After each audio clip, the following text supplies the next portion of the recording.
বিরতির পর স্বাগত। ভুটানের পাহাড়ি এলাকায় ফের ধস, জনজীবন বিপর্যস্ত। টানা বৃষ্টিতেই এই ধস। যুদ্ধকালীন তৎপরতায় চলছে উদ্ধার কাজ। যুদ্ধকালীন পরিস্থিতিতে মেরামত করা হচ্ছে রাস্তা। বাংলা ভুটানের মধ্যে যোগাযোগ সম্পূর্ণ ব্যাহত। এলাকায় ইতিমধ্যেই আঁটো নিরাপত্তা ব্যবস্থা এবং আধা সামরিক বাহিনী মোতায়েন করা হয়েছে। ভুটান এবং বাংলাদেশের যোগাযোগ ব্যবস্থা রীতিমতো থমকে গেছে।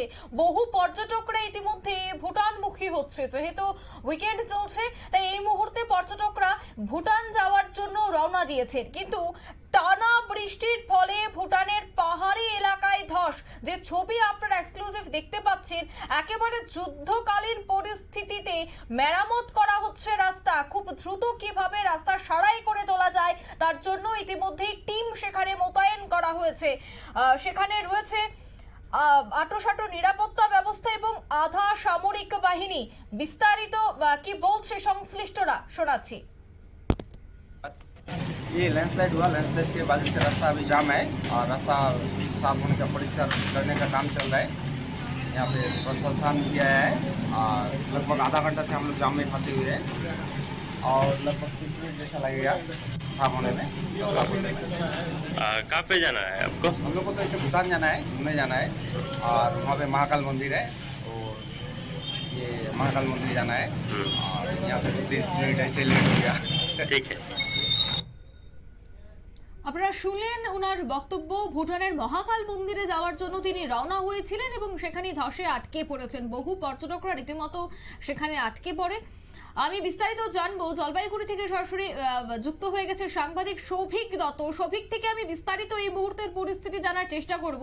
সৌভিক, কি দেখতে পাচ্ছ, কেমন পরিস্থিতি রয়েছে?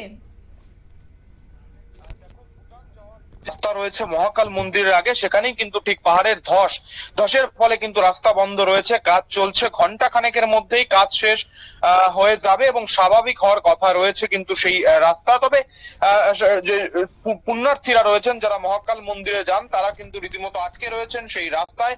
বিশেষ করে সকাল সকাল কিন্তু এই মুহূর্তে বেশিরভাগ পুণ্যার্থীরা সেই মহাকাল মন্দিরে যাওয়ার চেষ্টা করেন সেই ভুটান সংলগ্ন এলাকায়। ফলে এখন সেই এলাকায় কিন্তু ধস নামার ফলে বহু গাড়ি কিন্তু দুপাশে আটকে রয়েছে। সেখানকার প্রশাসনের তরফে কিন্তু জেসিবি, আর্থ মুভার থেকে শুরু করে শ্রমিকদের লাগিয়ে কিন্তু এই মুহূর্তে রাস্তা থেকে ধস সরানোর কাজ চলছে।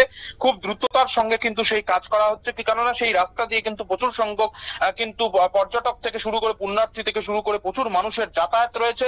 সেই জায়গায় কিন্তু আজ ধস নামায় কিন্তু ব্যাপক আতঙ্ক ছড়িয়েছে রীতিমতো। কারণ এই সকাল সময়টা কিন্তু মহাকাল মন্দিরে কিন্তু বহু পুণ্যার্থী থেকে শুরু করে পর্যটকরা কিন্তু যান। সেই সময় যে এই দুর্ঘটনা ধস নেমেছিল, সেই সময় যদি কোনো বড় গাড়ি থাকতো সেই জায়গায়, তাহলে কিন্তু একটা বড় সড় দুর্ঘটনা ঘটতেই পারতো, বহু মানুষের প্রাণহানি হতে পারতো, এমনটাই কিন্তু আশঙ্কা করা হয়েছে।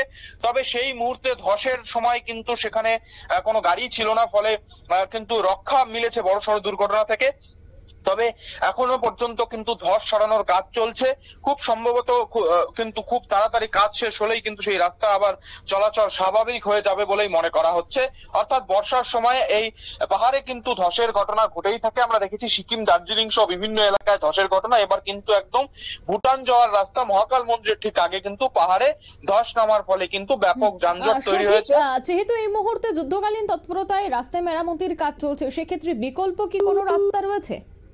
দেখো, এই রাস্তার মহাকাল মন্দিরে যাওয়ার রাস্তার কিন্তু বিকল্প রাস্তা নেই। বিকল্প রাস্তা কিন্তু রয়েছে যেখানে হেঁটে যেতে হবে। অর্থাৎ হেঁটে যেতে গেলে কিন্তু প্রায় কিন্তু 25 থেকে 27 কিলোমিটারের রাস্তা হাঁটতে হবে। অর্থাৎ সেই জায়গায় কিন্তু দাঁড়িয়ে এই মুহূর্তে গাড়ি যাওয়ার রাস্তা কিন্তু বিকল্প রাস্তা নেই। এবং ভুটান যাওয়ার যে ভারতের সঙ্গে সংযোগকারী সেই এলাকার ভুটানের সঙ্গে ভারতের দুই দেশের যে সংযোগকারী রাস্তাই কিন্তু প্রধান সড়ক হচ্ছে এই রাস্তা। ফলে এটা যত দ্রুত সম্ভব কিন্তু প্রশাসন সেই কারণেই উদ্যোগ নিয়ে কিন্তু তৎপরতার সঙ্গে যুদ্ধকালীন পরিস্থিতিতে কিন্তু শেষ মুহূর্তে তারা এই উদ্ধার কাজ, অর্থাৎ ধস সরানোর কাজ, মাটি সরানোর কাজ রাস্তা থেকে কিন্তু তারা চালাচ্ছেন। একদমই, ধন্যবাদ সৌভিক। যেহেতু বিকল্প কোনো রাস্তা নেই, তাই যুদ্ধকালীন তৎপরতায় এবার রাস্তা সারাইয়ের কাজ চলছে।